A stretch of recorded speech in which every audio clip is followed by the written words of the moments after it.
Ассалаумағалейкум, құрметті Байғымыз жобасының көрермендері. Бүгінгі қонағымыз профессор Қайрат Есхан ағамыз. Барлығында қазақ жылқысы тек ет сүт қана беретін жылқы ретінде ғана қарастырылады. Қазақ жылқысы осы көлеңкеде қалды. Өкінішке орай қазақ жылқысы болсын 300 жыл тарихын тежіресін қаттап, зоотехникалық нормада жүргізбеген. Бай қымыз фестивалі арқылы қазақтың ұлттық сусыны мен қазақтың ұлттық төл жылқысын өзіне қайтарып беру негізге болып отыр. Ассалаумағалейкум, құрметті Байғымыз жобасының көрермендері. Бүгінгі сұхбатымыз, подкастымыз осы Байғымыз жобасы аясында өтетін ер қанаты ұлттық жылқы көрмесіне арналмақ. Бүгінгі қонағымыз ауыл шаруашылық ғылымдарының кандидаты профессор Қайрат Есхан ағамыз. Қайрат Есхан мырза арнайы Алатаудан, Алматы қаласынан Астанаға арқаға ат басын бүгін тіреді. Аға, қош келдіңіз. Қош көрдік, рахмет. Жалпы құрмет көрермен, жылқы көрмесі деп айтып жатырмыз. Бұл жай ғана жылқылардың, аттардың жиынтығы емес. Бұл атқа міну мәдениетінің, сонымен қатар бабалар мұрасының көрінісі деп біліңіздер. Бұйырса, осы 19-20 шілде Астана қаласында Қазанат ипподромында Арғымақ атшабарында керемет Байғымыз гастрофестивалі аясында ер қанат ұлттық жылқы көрмесі өтеді. Бүгінгі сұхбатты осы тақырып аясында өрбітетін боламыз. Қайрат аға, жалпы осы қазақ пен жылқы егіз ұғым. Егіз ұғым, иә. Ат ердің қанаты дейді, ер қанат ат деп жатады. Осыған қатысты не айтасыз? Енді жалпы қазақ айтады ғой, жылқы бар жерде қазақ бар жерде жылқы бар дейді. Біз енді атқа мініп бала күннен осы ұрпақтан, атадан мирас болып қалған жылқы шаруашылығы, ол бүгінгі өз деңгейінде дамып жатыр ма, селекциялық жұмыс қалай жүріп жатыр деген мағынада, мынау әлемдік республика деңгейінде үлкен гастро фестиваль өтейін деп жатыр. Бұл енді әрине құптарлық іс. Осыған тек қана қазақтың жылқыдан өндірілетін сусыны ғана емес, қымызы ғана емес, байғымыз. Сонымен қоса соны өндіріп беретін қазақ жылқы тұқымдары туралы үлкен мағлұмат алады бұл фестивальда. Осы жерде қазақтың бүгінгі таңдағы 5 жылқы тұқымы мемлекеттік тіркеуде тіркелген. Ол қазақтың жабы типті жылқысы, сонымен қоса қазақтың Қостанай жылқы тұқымы, одан кейін көшім жылқы тұқымы, Мұғалжар жылқы тұқымы, сонымен қоса қазақ жылқы тұқымдарының ішіндегі типтер, олар Бестау типі, Ертіс типі, Бесқарағай типі, сонымен қоса Селеті типі, одан кейін Жайтап типі, Адай типі. Адай типі соңғы уақытта қазақтың жылқы тұқымы ретінде бекітілді. Сонда қазақта бүгін 5 жылқы тұқымы бар. Осыны нақты көрерменге, нақты қазақ еліне жылқылардың бір-бірінен қаншалықты айырмашылығы бар, әр тұқымның қандай ерекшелігі бар туралы мәліметтер толық беріледі деп ойлаймын сол үлкен іс-шарамызда. Қайрат аға, жалпы сіз ғалым ретінде, жылқы танушы ретінде осы қазақтың неше түрлі тұқымды зерттедіңіз? Мен енді жалпы ғылыми диссертациям осы академик Нечаев Игорь Николайұлының жетекшілігімен, ол кісі қазақтың Мұғалжар жылқы тұқымының авторы және көптеген қазақ жылқы типтерінің авторы. Ол кісі басында ғылыми тақырып берген кезде Қазақстанда алғаш рет осы жылқы тұқымдарының ішінде спорт жылқы шаруашылығынан берді. Қазақ еліне 2000 жылдың басынан бастап ақалтеке, ағылшын, араб жылқылар көптеп келді. Бүгінгі таңда өз көрсеткіштерін көрсетіп жатыр. Осы жылқылардың ұшқырлық сапасын зерттеу тақырып болды. Әрине бұл спорт жылқы шаруашылығында қорғалды. Кейінгі кезде осы жылқылармен бірге қоса қазақтың төл жылқыларын зерттеуге үлкен зор үлес қосып келем, мән беріп келем. Оның өзі бүгінгі таңда 2022 жылы алғаш рет Семей облысы, қазіргі Абай облысында тұңғыш рет қазақ жылқы тұқымының Бесқарағай заводтық типі 2 аталық ізбен бекітілді, Шойын Қарабай торы деген. Сонымен қоса былтыр 2024 жылы Мұғалжар жылқы тұқымының ертіс заводтық типі екі аталық ізбен бекітілді. Олар Бақай және Бақай аталық ізбен бекітілді. Осының арқасында мен қазақ жылқысына өзіндік үлес қосып, селекциялық жұмысын жетілдіріп, ол енді бұл менің ғана еңбегім деп ойламаңыздар. Себебі бұл ғылыми жұмыстар бұрынғы Семей зоотехникалық мал дәрігерлік институттың ғалымдары болған, үлкен қазақтың алғаш жылқы шаруашылығынан докторлық диссертация қорғаған Садықов Баймолда Хамзаұлының еңбегі. Соның ол 1960 жылдың аяғынан басталған ғылыми жұмыс селекциялық. Сол 2022 жылы өзінің селекциялық нәтижесін берді. Қағаз жүзінде ғылыми тұрғыда патенттелді. Бүгінгі таңда осы екі жаңа тип пайда болды. Сонымен қоса 2023 жылы Батыс Қазақстан, қазіргі Орал қаласы, сол жерде біздің әріптес ғалымдарымыз Тұрабаев Амантай Тұрабайұлының зерттеуімен көшім жылқы тұқымының Жәнібек типі екі аталық ізбен бекітілді. Бұл да соңғы жылқы шаруашылығына жеткен үлкен ғылыми селекциялық жұмыстың нәтижелері болып табылады. Сонымен қоса Қасым-Жомарт Кемелұлы Тоқаев президентіміздің тапсырмасымен 2023 жылы адай жылқы типі қазақтың бүгінгі таңда 5-ші болып қазақтың адай жылқы тұқымы ретінде бекітілді. Бұл да үлкен жетістік. Осыған орай мына сіздердің іс-шараларыңыз енді әлемдік мынау республикалық деңгейдегі бұл үлкен септігін тигізеді деп ойлаймын. Және қазақ халқына қазақ жылқысының, өзінің төл жылқысының, отандық жылқының бір-бірінен айырмашылығы қандай болатындығын біз Астананың төрінде осы Байқымыз фестивалінің негізінде тұқымның негіздік қасиеттерін көрсете аламыз деп ойлаймын. Жақсы.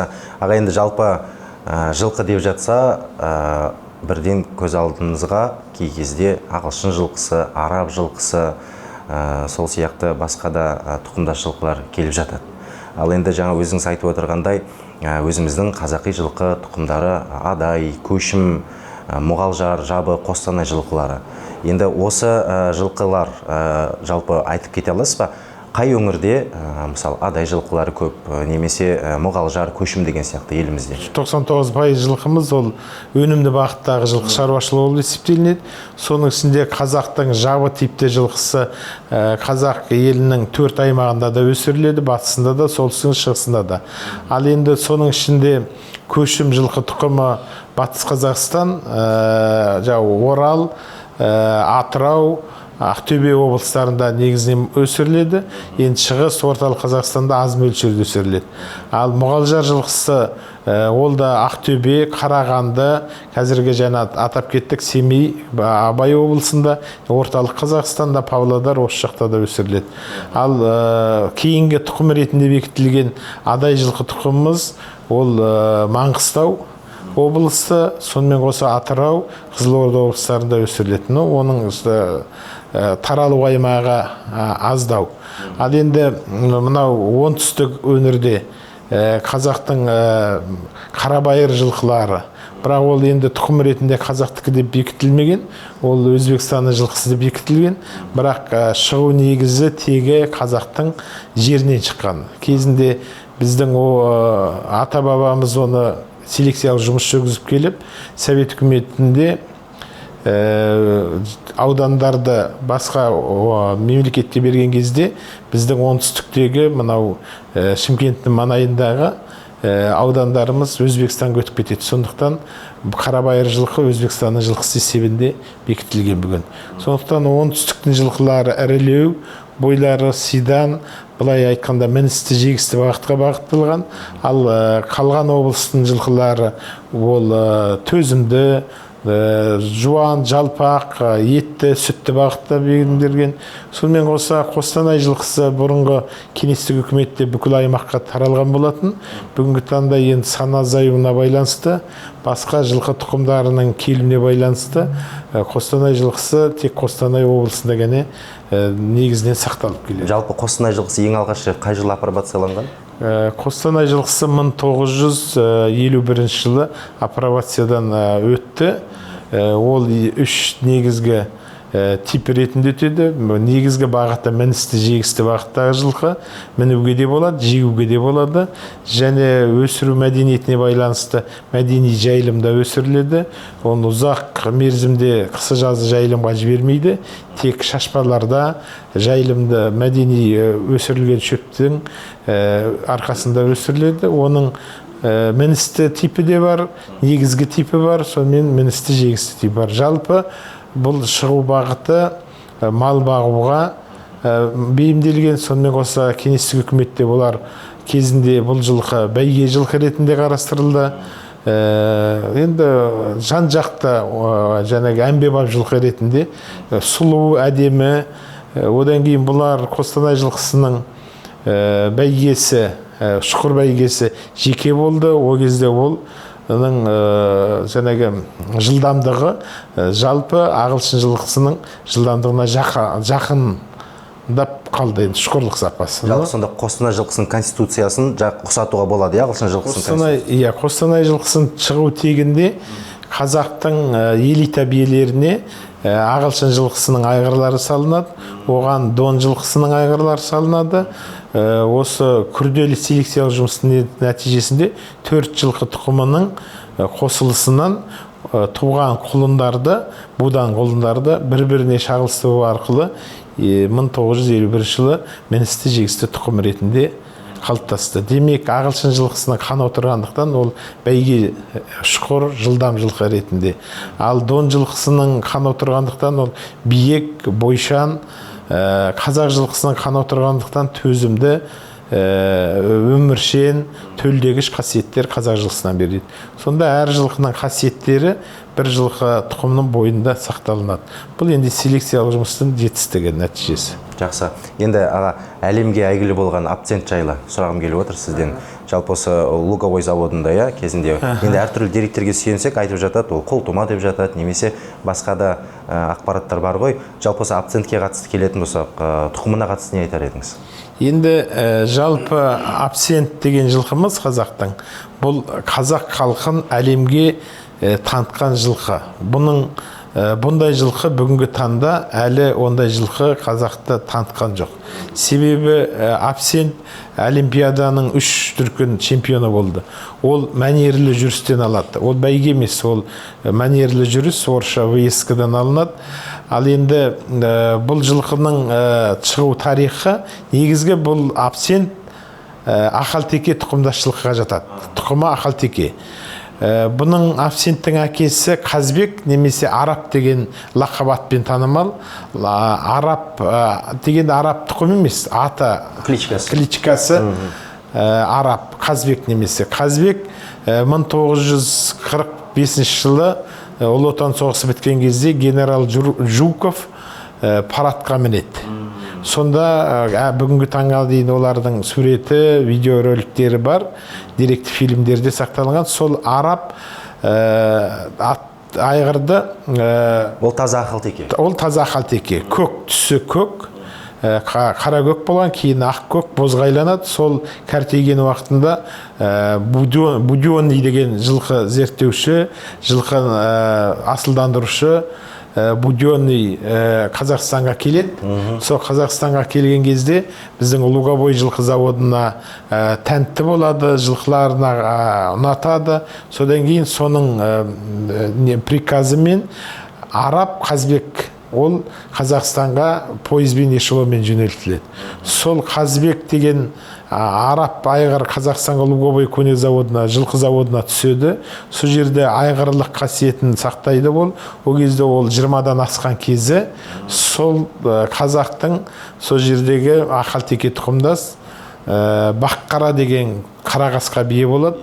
Сол Баққараға Арап Қазбекті қосады. Екеуінен Абцент өмірге келеді. Абцент деген аттың өзі алынуы зоотехния ғылымында әкелерінің шешесінің басқа әріптерін алады. А деген араб деген сөз, Б деген баққара деген сөз, абсент деген сөз шығады. Сол абсент өсіп өмірге келеді. Оны қазақтың майталман жылқышылары, сол кездегі селекционер зоотехниктері сол жылқыны өсіреді, дамытады. Сөйтіп кейін оны Алматыдағы жоғарғы жылқы мініс жылқы үйрету мектебіне жібереді. Сол жерде ол өзінің нәтижесін көрсетеді. Сөйтіп ол Москваға жөнелтіледі, ары қарай Токиода олимпиада чемпионы болады. Өстіп қазақты жылқысы қазақ халқын әлемге танытады. Енді абсенттен тірі күнінде абсенттен 77 аталық із қалған, ұрпағы қалған. Бүгінгі таңда абсенттің ұрпақтары Ақалтеке жылқы тұқымының негізін қалап ары қарай дамыту үстінде. Ол Қазақстандағы Ақалтеке жылқы заводында, Алтын Сутек жылқы заводы, бұлардың бәрі Ақалтеке тұқымды жылқыны ұстайтындар. Лугобой жылқы заводы, соларда ұрпақтары бар. Енді кейбір ұрпақтары Түркменстандағы Ақалтеке жылқысын асылдандыруға қатынасып жатыр. Сондықтан Ақалтеке туралы соңғы былтыр 2024 жылы абсент деген кітап шықты, монографиялық кітап, көркем танымдық кітап. Сол жерде де үлкен деректер беріледі. Соңғы шыққан кітап. Енді абсент арқылы біз мақтанып аламыз. Ол ғасыр жылқысы деп есептеледі абсент. Жақсы. Енді жалпы осы айтып жатамыз ғой, біз қазақ текті халықпыз, таза қанды халықпыз, жеті атадан қыз алыспайтын халықпыз деп. Енді осы Ақалтеке жылқысына қатысты келетін болсақ, жылқыда да сондай бір линиялар бар шығар ғой, жеті атасынан бір-біріне қоспайды, шаптырмайды деген сияқты. Енді қалай сақтап отыр олар тазалықтарын? Бұл тазалық енді дүние жүзінде таза қанды үш жылқы деп есептелінеді, және таза тұқымды жылқылар деп есептелінеді. Таза қанды үш жылқы тұқымы бұлар ағылшын жылқысы, олар таза қанды деп аталынады, араб жылқысы, сонымен қоса Ақалтеке жылқыды. Бұлардың 5 атаға дейін бір-біріне салынбайды, шағылыстырмайды, үйірге қосылмайды дегендей. Бұлардың шежіресі жазылған, хатталған. Ағылшын жылқысының 300 жылдық тарихы бар оның. Енді ең бірінші таза қанды жылқы Ақалтеке деп есептелінеді, кейбір деректерде араб жылқысы деп есептелінеді. Жалпы үш жылқы тұқымы таза қанды деп есептелінеді. Ал қалған жылқылар, мысалы қазақ жылқысы, моңғол жылқысы, башқұрт жылқысы дегендеріміз, бұл таза тұқымды жылқы, чистопородный деп. Осыны айырып алу керекпіз ғой. Осыны бірінші айырып алу керекпіз. Енді өкінішке орай бізді моңғол жылқысы болсын, қазақ жылқысы болсын, башқұрт жылқысы болсын, 300 жыл тарихын жазып, шежіресін қаттап, зоотехникалық нормада жүргізбеген. Енді бұрын кеңестік үкіметте мемлекеттік тұқым мал кітабы болған. Ол енді кеңестік үкімет тарағаннан кейін ол жылқының тұқым мал кітабыдағы жылқылардың басы азайды, жоғалды. Егемендіктен кейін қазіргі таңда соны қайтадан орнына келтіру ғылыми жұмыстар жүргізіліп жатыр. Ол үшін республикалық заводтық жылқы тұқымдары палатасы, республикалық өнімді және әмбебап жылқы тұқымы палаталары осыған атсалысып жұмыс жасап жатыр. Бұл енді жылқының шежіресін жазу, ол жылқының өзінің аталық ізін, негізін тауып, соны қаттап отыру керек. Ол енді бір шаруашылықта немесе бір енді кеңестік үкіметте жеңілдеу болды. Ол кезде совхоздар, колхоздар болды. Бүгінгі таңда әр жеке шаруа, жеке меншіктің қолында, ол жүргізгісі келсе жүргізеді, жүргізгісі келмесе оны жүргізбейді. Бәрі пайдасын ойлайды, қаражат шығынын ойлайды. Сондықтан мына жылқы мәдениеті, осы сіздердің ұйымдастырып жатқан бай қымыз фестивалына осыны дәріптеуге және қазақтың жылқысын қайтадан өзіне қайтаруға, соның шежіресін жазуға, селекциялық жұмысын, асылдандыру жұмысын дұрыс жүргізуге себеп болады және ұйытқы болады деген ойдамын осыны. Рахмет аға, енді өзіңізге шынымен де үлкен алғысымызды білдіргіміз келеді. Себебі осы байғымыз жобасы аясында өтетін жылқы көрмесінің өзі сол жобаны жетекшілік етіп қазір үлкен қолдау білдіріп жатырсыз. Енді қазақы тұқымдас жылқылар жайлы айттық. Жалпы бұл көрмеде енді халыққа қызық болу үшін спорттық бағыттағы да жылқылардың көрмесін жаңа выводка деп жатады, шығарылу рәсімдері болатын шығар, осы жайында айтып өтсеңіз. Болады. Енді негізгі басым көпшілік біз қазақ жылқы тұқымының, соның ішіндегі отандық жылқы тұқымдарды дәріптеуге, насихаттауға басымдылық беріледі. Жаңағы айтып кеткен қазақтың бүгінгі таңда тіркелген 5 жылқы тұқымы анық, айшықты, соны көре аласыздар. Сонымен қоса қазақтың соңғы шыққан жылқы типтерін көре аласыздар, аталық іздерін көре аласыздар. Осының негізінде біз енді тек осымен ғана шектелмейміз. Біздің республикамызда жылқы тұқымдарының 20-дан аса жылқы тұқымдары өсіріледі республикада.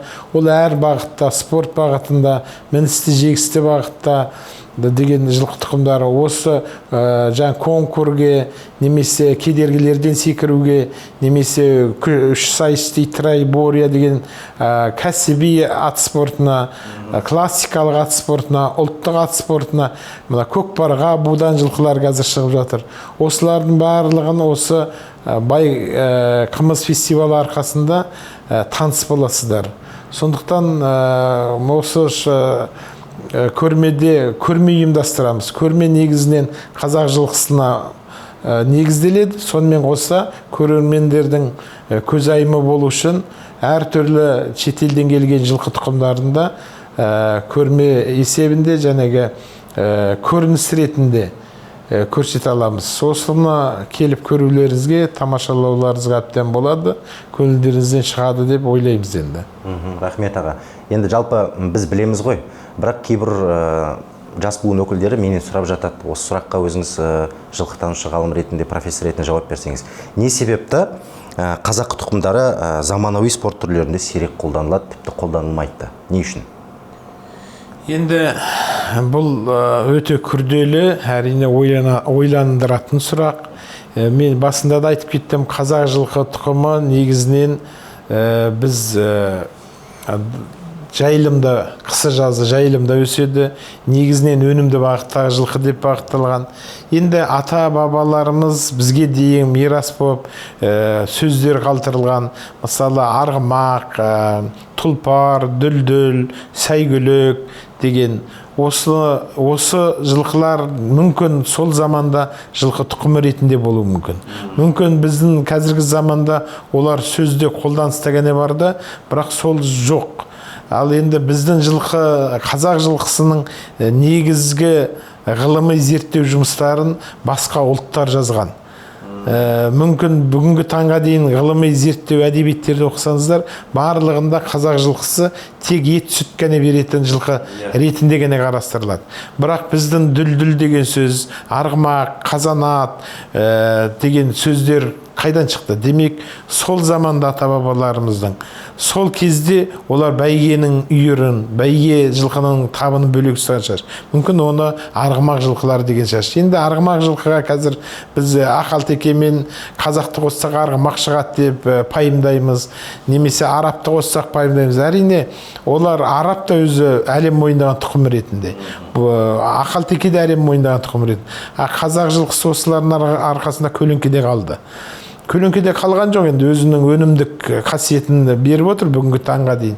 Бірақ енді біз осы фестивалдың негізінде қазақтың ойындағы, жадындағы тұншығып тұрған ойларын ояту үшін қазақ жылқысының тек етті сүтті бағытта ғана емес, сонымен спорт бағытындағы жылқы ретінде танытуға атсалысамыз. Ал енді кешегі ғана адай жылқысы тұқымы ретінде бекітілді.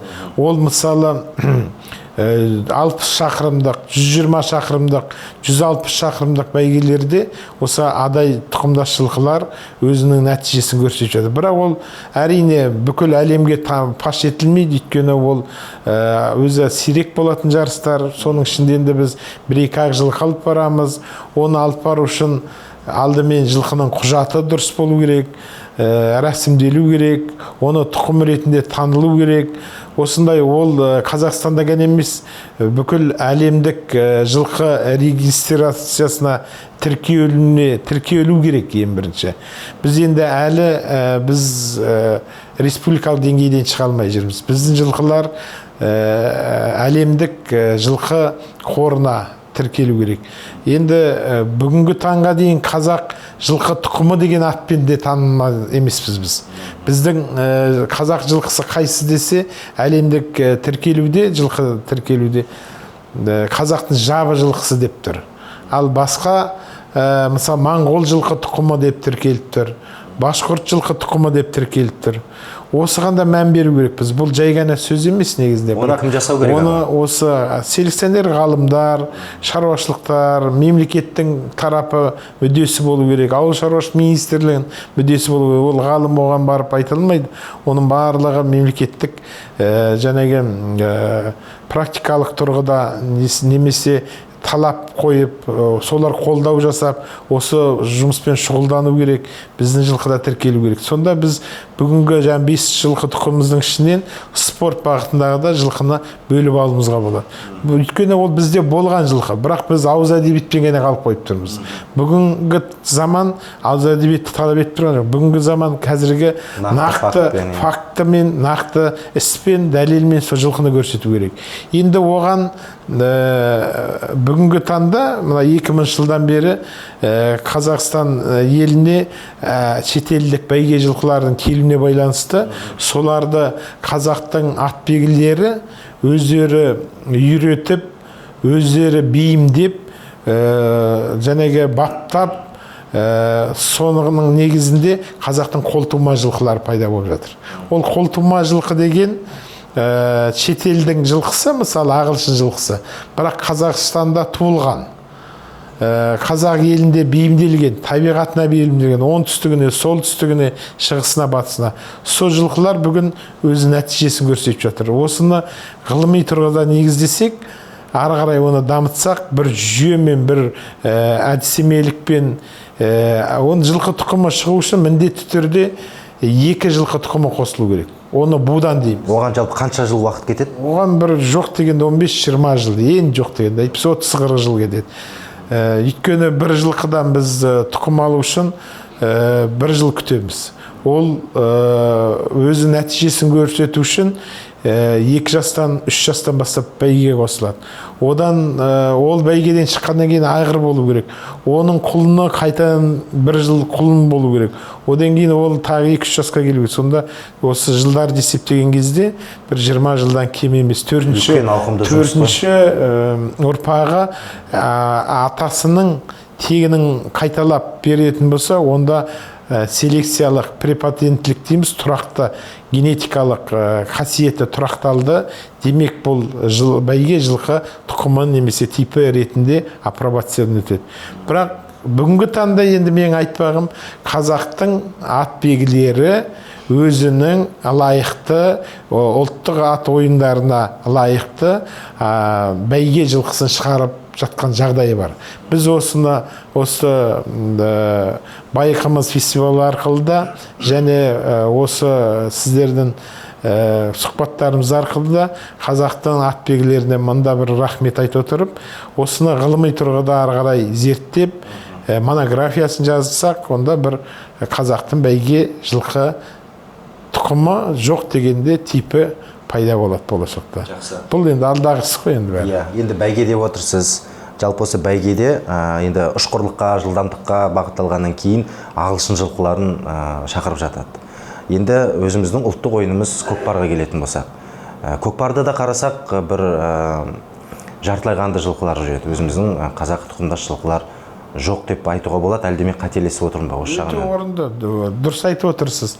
Бізді көкпар ойындары қазір біз енді будан жылқылар қосылады. Оған жаңағы енді шешесі жағы қазақ болса да, әкесі жағы ағылшын болуы мүмкін, дон жылқысы болуы мүмкін, қарабайыр. Кейін кездерде біз ауыр жүк тартатын жылқыны қосып жатырмыз. Осы 4-5 жылқының қаны қосылғаннан кейін ол жылқының стереотипі, есте сақтау орталықтары бұзыла бастайды. Оны да ол өте батыл жылқы болып өседі. Анау күш мығым болады. Сондықтан көкпарға осындай жылқылар бейімдейміз. Енді сол бейімделген бәленбай көкпарды отқан жылқының тұқымын ары қарай асылдандыра алмаймыз. Өйткені нәсілдік қасиеті тұрақталмаған. нәсілдік қасиетін тұрақталу үшін, оны селекциялық жұмысын жүргізу үшін міндетті түрде ғалымдар атсалысу керек. Оны зерттеу керек, оны дәріпте жазып, қағазға түсіріп отыру керек. Сонда оны 4-ші ұрпағына дейін анықталу керек.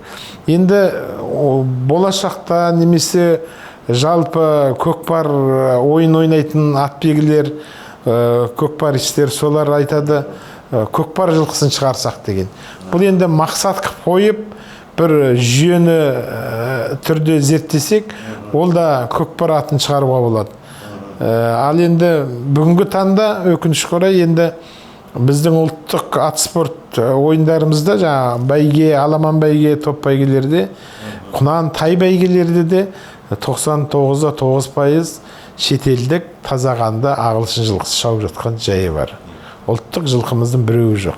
Ал біз мына бай қымыз фестивалі арқылы қазақтың ұлттық сусыны мен қазақтың ұлттық төл жылқысын өзіне қайтарып беру негізге болып отыр. Сондықтан осыны баса назар аударғызып отырмыз. Бәрекелді, керемет.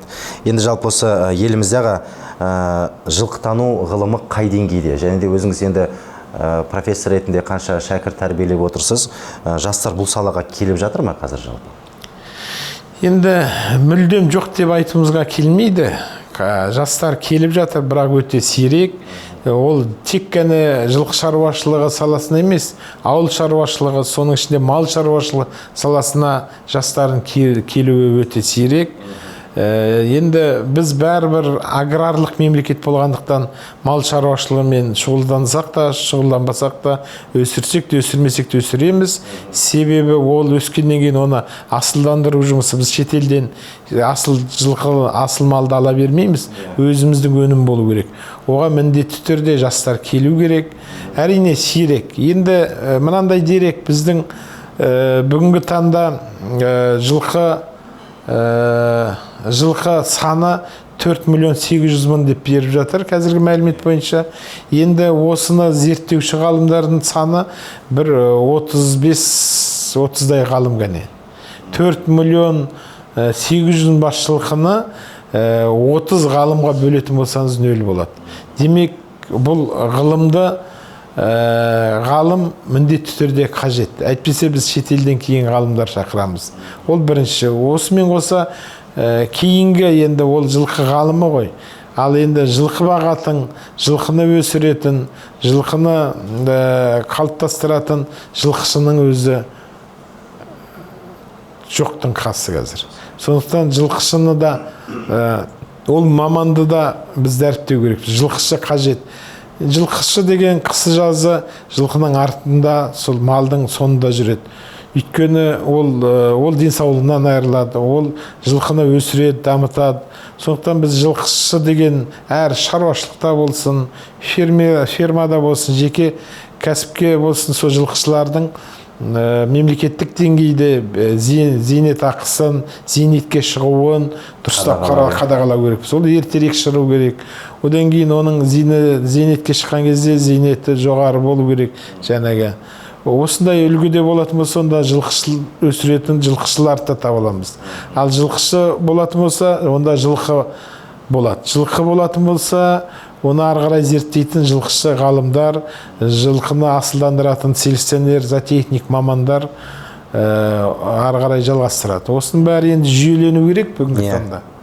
Жалпы осы қазіргі заманның жылқышылары мен өткен заманның жылқышыларына оралсақ, және атақты жылқышылардың кімді атар едіңіз? Енді жылқышылар кезінде жылқы баққан Бошай Кітапбаев деген ақсақал болды, Демеубаев деген социалистік еңбек ерлері жылқыдан шыққандар. Енді бүгінгі таңда жылқышы ондай атаққа ие болған ешкім жоқ. Енді Жақсылық Шүкемпіров деген ағамыз, ол да о кісі де жылқы өсірді, жылқының санын 5000-ға дейін апарды. Ол да енді осы жылқы саласына өзінің үлесін қосқан марқұм болды, олимпиада чемпионы, бүгінгі таңда жылқышысы деп есептеймін. Енді бүгінгі таңда жылқы бағу үлгісі бұрынғыдай емес, өзгеріп келеді. Себебі қалай? Бұрын жылқышыларымыз аттың үстінде жүретін, жылқыны атпен бағатын. Ал қазіргі заманның жылқышылары аттан түсіп мотоға көшкен. Мото дегеніміз мотоцикл, Қытайдың мотоциклі. Сөйтіп, одан қарасын болса машинамен бағады жылқыны. Аттан енді ақырындап өзімізде түсіп келе жатырмыз ғой. Сондықтан бұрынғы жылқышы мен қазіргі жылқышылардың айырмашылығы. Енді бұрынғы жылқышылар шалма тастап, тақымға басып, құлақтан басып, жылқыны үйрететін, жылқыдан қорықпайтын, жылқыға міне алатын, өзінің ат әбзелдерін өздері өріп, өздері құйысқан, өмілдірген қамшысын өздері өріп, жөндеп, ер-тоқымдарын жасап алатын. Енді бүгін барлығы дайын, ер-тоқым да дайын, барлығы. Енді ондай өруде жоқ. Айырмашылық енді заман талабына байланысты осындай үлкен айырмашылықтар болып келеді. Енді бұл заманның талабы шаш. Енді біраз жылдан кейін мүмкін жылқы бақпауымыз да мүмкін. Себебі жылқыны біз дронмен бағуымыз мүмкін. Немесе чиптар саламыз, немесе GPS салу арқылы да. Енді тіпті болмаған жағдайда қазір анау жылқылар жайылатын жерді қоршау арқылы, электрондық қоршау арқылы да бағым. Бірақ енді біздің жайылым жер Қазақстанда 187 миллион гектар жер. Оны енді қоршауымыз да болатын жаш, мүмкіндік те бар шаш, бірақ енді ол қоршатпайтын жаш ондайға. Енді қоршағаннан кейін оның адаптациясы, ол жердегі шөптің өсімі, эрозияға ұшырап кетпей ма, бір жерде жылқы тұра берген. Ол да ғылыми тұрғыда зерттеу талап етеді. Ондай болатымыз. Енді басқа шетелдіктерге қарап біз соларға мойын бұрып, солардың технологиясын алғымыз келіп тұрады кейде. Бірақ біз ұлттық технологияны ұмытпау керекпіз. Қазақтың ғасырдан ғасыр мирас болып ата-бабадан келе жатқан 4 мезгілдегі жылқы жайылымын, мал жайылымын ұмытпау керекпіз. Біз күзде отырғанбыз, қыстауда қыста отырғанбыз, көктемде жайлауға шыққанбыз жазда. Міне осы технология ол қазақтың жылқысының негізін, брендін қалайды. Ол технологияны сақтау керекпіз. Бізге әрине шетелдік ғалымдар немесе шетелдік мамандар келіп, былай бағындар дейді. Енді о жақтың аймағы бөлек, о жақта қасқыр да жоқ. Біздің елде қасқыр бар, 2 аяқты қасқыр да бар, 4 аяқты қасқыр да бар. Осының бәрін ескеру керек. Енді бәрі дұрыс екен деп шетелдікке толық технологияны өзгертіп жіберу керек. Сондықтан ұлттық технологиядан, ұлттық мал өсіруден айырылмау керекпіз. Ол үшін әрине жер қазір жеке меншікке өтіп кетті. Біреу жерді алған, өзі бірақ малы жоқ қалада. Ал малы бар, мал өсіп жатыр, бірақ ол жер оныкі емес, жерін қориды. Осыны енді мемлекеттік тұрғыда малы бар адамға беру керек қой, малы жоқ адамға жер болмау керек. Ол жер сатылмау керек, жер мемлекеттікі болу керек, ол арендаға беріліп отыру керек. Осы технологиядан айырылмау керек біз қазақ. Сол кезде жалпы жылқы шаруашылығындағы азаматтарға үлкен қолдау болады. Үлкен қолдау болады, үлкен қолдау болады. Жалпы жаңа қасқыр мәселесіне қатыстығы. Енді аңшы емессіз дегенмен де кез келген қазақ осы аңшылыққа шыққысы келіп тұрады, делебесі қозып тұрады ғой. Соңғы уақыттарда қасқырдың бір өшіп кеткенін естіп жатамыз ақпараттардан. Жалпы осы қасқыр үйірге келген кезде ол да өз бір таңдайды деп естіп жатамыз. Жаңағыдай әлсізге шабады деген сияқты басқа қатысты. Осы жағынан не айтасыз жалпы қасқыр мен жылқыға қатысты? Енді қазақ айтады, албасы қабаққа қарап басады дейді ғой. Сондықтан әрине қасқырда ол есті хайуанаттың бірі, жылқыда есті хайуанаттың бірі. Біздің енді бағанадан айтып отырған қазақ жылқысының бір қасиеті басқа жылқыдан қасиеті. Қазақтың нағыз мықты жылқылары ол қасқырға үйірін бермеген, айбат шеккен. Ондай үйірді құлын бермейтін, айбат шегетін айғырлар, жүректі айғырлар. Ол жерге қасқыр да жоламаған. Ол да енді үйірімен келіп қалмаса қасқыр, сөйтіп барып айғырға айбат шеп келсе, ал былай бір жарымда қасқырлар ол үйірге тисе алмайды. Бұл қазақ жылқысының бір керемет қасиетінің бірі. Енді осындай жылқының құлындарын біз арғарай ұстап қалдық па, арғарай ол бүгінгі таңда бар ма деп, әрине 4,5 миллион жылқының ішінде ол бар, ол сақталынған, бірақ енді ондай қасиетті көбіміз мән бермейміз. Ал енді қасқыр енді жылқыны қалай алады? Негізінен үлкен жылқыларға айбат шеге алмайды олар. Олар мынау құлынды тайтулақты аңқау кішкентай малды алуға тырысады. Себебі анау құлын келіп, өзі құлындар ойыншыл болып келеді, тайлар.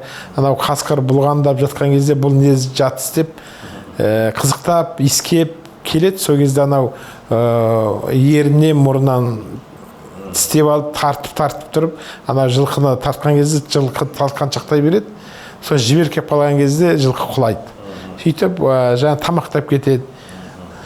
Сондай қасиеттер бар енді. Қасқырмен енді қасқырды да мүлдем табиғаттан құртып жіберуімізге болмайды. Ол да енді санитар дейді ғой қазір. Енді ол да мынау аурудың өршуін, бәрін ол да табиғаттың тепе-теңдігін ұстауға өзінің пайдасы бар. Сондықтан қасқырдың қасиеті мен жылқының қасиеттері ұқсас бір-бірінен. Енді жалпы ата-бабаларымызбен осы ұлттық құндылықтарымызбен мақтанғымыз келіп тұрады ғой. Мақтанғанды жақсы көреміз. Жалпы жаңа қазақы жылқылардың қасиетін айтып мақтаған кезде шыны құлағыма қатты жағып отыр аға. Осыған қатысты тағы да қазақы жылқылардың қасиетін ашып айтып берсеңіз, тағы да басқа қандай бір қасиеттер бар, әрине көп қой, дегенмен де көрермен біле жүрсе деген ниет аға. Енді қазақ жылқысының тағы бір қасиеті, енді бәр жылқыда да болуы мүмкін, бірақ қазақ жылқысының биелері бошалайды дейді қазақ. Бошалау деген ол мынау туатын алдында бір күн, екі күн үйірден бөлініп қалып кетеді. Оны жаңағы үйір басқаратын қазақи айғырымыз ол биеге тиіспейді, оны қайырып үйірге қоспайды, оны қалтырып үйірмен кете береді ары қарай. Ол үлкен бошалаған жылқы жаңа сайдың түбіне барып, сол жерде өзінің құлынын туады, сөйтіп емізеді, құлынның аяқтанғаннан кейін қайтадан үйіріне келеді. Бұл да қазақ жылқысының бір ерекше қасиеттерінің бірі. Сонымен қоса қазақ жылқысы өткенде де айтқан шығармын, енді мынау жылқының мезгілдің жақсы білетіндігін. Өткенде енді әлгі қар суымен семірет дегенді, құрт тастайды дегенді қайтып қар суымен микроорганизмдермен тазарады ол организм. Ал енді қазақ жылқысының енді құрт деген, қазақ жылқының бойында өзі құрт деген болады. Ол құрт бүгелек деген. Бүгелектің қасиеті. Бүгелектің өмір сүруі, паразиттік өмір сүруі ол жылқыға байланысты. Бүгелек, жылқы болмаса бүгелек өмір сүрмейді. Сондықтан бүгелек дегеніміз жылқының мұрнына өзінің балаң құрттарын тастап кетеді, личинкаларын. Сол личинкалар мұрын қуысы, ауыз қуысы арқылы, көмекей арқылы ішке қарай өтеді. Сөйтіп ол қолайлы орта тапқан кезде сол жерде дамып жетіледі. Сөйтіп ол қарында өмір сүреді. Уақыты болған кезде тігішек арқылы бүгелек құрт есебінде түсіп болады. Енді құрттың қасиеті бар, құртсыз жылқы өмір сүре алмайды деген ол енді дұрыс ұғым емес. Себебі құрттың ешқандай қасиеті жоқ ол жерде. Бұл бүгелектің өмір сүру тіршілігінің негізі. Ал жылқының бойында микроорганизмдер болады. Ол микроорганизмдер дегеніміз не дейтін болсаңыз, микроорганизмдерге қарапайымдылар жатады, инфузория, амиоба деген сияқты. Сонымен қоса саңырауқұлақтар жатады, вирустар жатады. Осы арқылы микроорганизмді тазалау арқылы біз қар суымен немесе мынау жусанды жеу арқылы, енді оның өзі жусанды піскен кезде жей алмайды, жусанның күші қайтқан кезде. Қыста қарот дейтініміз мына жусан күші қайтқаннан кейін қаротқа айланады. Ол жылқы организміне пайдалы азық қоректік зат ретінде болады. Осындай енді бұл қазақ жылқысы сол тебінді жайылымда жақсы өмір сүреді. Сонымен қоса қазақ жылқысының ерекшелігі басқа жылқысынан қарағанда, жаңағы мысалы ағылшын жылқысы мен қазақ жылқысын салыстыратын болсақ, ас қорыту ерекшелігі бар.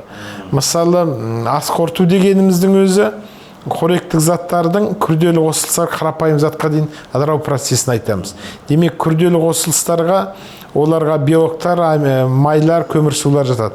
Қарапайым қосылысқа дейін ыдырау дегеніміз белогын белок болып организмде синтезделмейді, сынып кетпейді, ол амин қышқылына дейін ыдырайды, май қышқылдарына ыдырайды.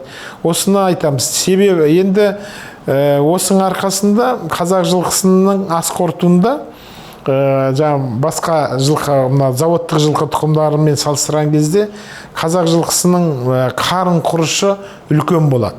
Қарын құрышында жалпы жылқының ас қорыту ерекшелігі қарындағы ас қорыту. Бір бөлімді қарындағы, күрделі қарындағы ас қорыту болып есептелінеді. Ал ірі қараның қарындағы ас қорыту 4 бөлімді күрделі қарындағы ас қорыту. Демек, ірі қара сиырда мысалы 4 қарын кездеседі. Ол мес қарын, жұмыршақ, қатпаршақ, ұлтабар. Ал жылқыда бір-ақ қарын кездеседі, бірақ күрделі. Бірақ қарын демесе, бір бөлімді күрделі. Бір бөлімді көрсеңіздер, ұзын болып жатады, ары қарай шекке ұласып кетеді. Соның қарын құрышында микроорганизмдер өмір сүреді, және аталып кеткен. Қарын құрышы басқа мына заводтық ат қорада ұстайтын жылқылардың қарын құрышы қазақ жылқысының қарын құрышынан кішкентай болады, көлемі. Анау үлкен болады. Қазақ жылқысынкі. Неге деген сұрақ туындайды. Бұл ғылыми түрде дәлелденген дүниелер. Енді қарын құрышында микроорганизмдер өмір сүреді. Микроорганизмдер клетчатканы қорытады. Мынау қыста бүкіл шөп қурап клетчаткаға айланады. Клетчатка дегеніміз шөпті, мысалы сабанды ұстап көрсеңіздер, сабанның сырты емалданған сияқты жып-жылтыр болып тұрады, сол клетчатка. Клетчатканы организмде ас қорытуда ешқандай қарын сөйледе, өтте көмектесе алмайды, қорыта А клетчатканы не қорытады? Клетчатканы ол микроорганизмдер қорытады. Микроорганизм дегеніміз және инфузория туфелька мысалы. Инфузория туфелька өмір сүру үшін клетчатканы өзі қорек ретінде жейді. Содан кейін ол 120 күннен кейін жаңағы инфузория өмірден жойылады. Жойылғаннан кейін ол ешқайда бармайды, ол қарынның қабырғасына барып жанасады. Ары қарай ол сол қарынның қабырғасында қан мен лимфаға өтеді, сінеді ары қарай. Демек, алмастырылмайтын амин қышқылына айланады. Өстіп, қазақ жылқысының қарын құрышы басқа жылқыдан қарағанда үлкендеу болады. Сондықтан олар қыстан мынау қураған шөпті клетчатканы жей алатын себебі сол. Ал қалған жылқылардың қарын құрышы кішілеу болады. Онда клетчатка аз қорытылады, қорытылмаудың салдарынан. Сондықтан мынау ат қорада ұстайтын жылқылардың негізгі ауруы, мына матсион болмайтын болса, негізгі ауруы қазақша қи түйнек дейміз, қара түйнек дейді, біреу қи түйнек, орысшасы колик дейді, колик. Колик дегеніміз қарынның шектің бұралып қалуы, немесе сол жерде астың қорытылмай қалуы, сол жерде және дәретке шыға алмай қиналады, тіреліп қалуы, нәжістің бәрі жиналып. Ал қазақ жылқысында колик ауруы көп кездеспейді.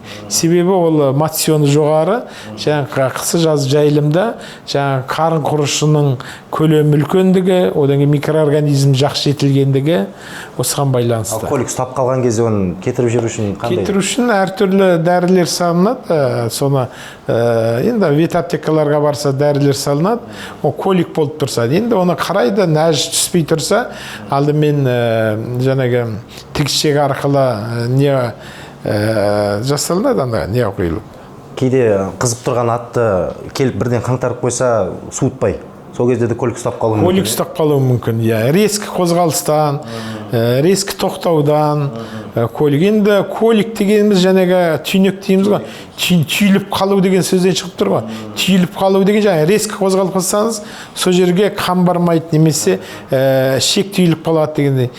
Енді түйнек коликтің өзі, ол асқазан колигі, немесе жаңа шек қарын колигі дейміз, немесе түйнегі, немесе жаңа бүйректің істен шығуы, түйнек мысалы мочевой дейді ғой, жаңағы зәр түйнегі, зәр шықпай қалуында зәр. Ол үшін де енді қазақтың дәстүрлі емдері бұрыннан келе жатқан тасбылау салу, мынау кепкен укропты қайнатып беру, жалбызды қайнатып беру әдістері қазақ. Енді қазір оның барлығы қалып келеді ғой. Қазір енді ветті аптекаларға барса,